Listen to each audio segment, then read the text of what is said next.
سلامونه او نیک هیلې قدرمنو هیوادوالو د یوې بلې جالبې به مو خبره کړم کله چې یو هیواد د دوو متخاصمو هیوادونو د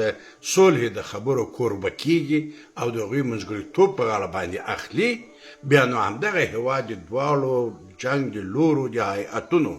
د راتګ د ښه راغلاست سره سم د هغوی امنیت د هغوی ساتنه د هغوی حمله نقل د هغوی ډوډۍ د هغوی د شپې د خوب ځای دا ټول د همدغه دولت په غاړه باندې وي ولې بیا خو دلته پېښه شوله کله چې پاکستان دا مسؤلیت په غاړه واخیستل او امریکا ته خو اصلا بل هیواد پاته نه و چې منځګړیتوب یې وکړي همدغه د لاس اله یې پیدا کړی و دا یې رامخته کړو او دغه مسؤلیت پاکستان ته په غاړه کې ور واچول مګر بیا یې دومره ارتباط پرې نه کول چې حتی د خپل هیات د انتقال دپاره خپل وسایط له ځان سره له امریکا راوستلو خدماتي پرسونل له ځان سره راوستل نو کله چې د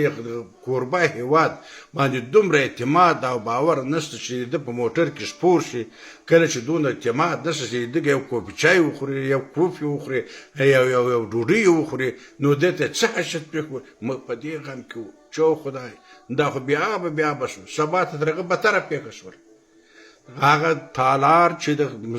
دواړو هیاتونو د مخامخ خبرو دپاره انتخاب شوی و هغه محل ته چې کوربه هیواد راځي لومړی د امریکایانو له طرفه خپله د پاکستان لومړی درجې چارواکي تلاشي کېږي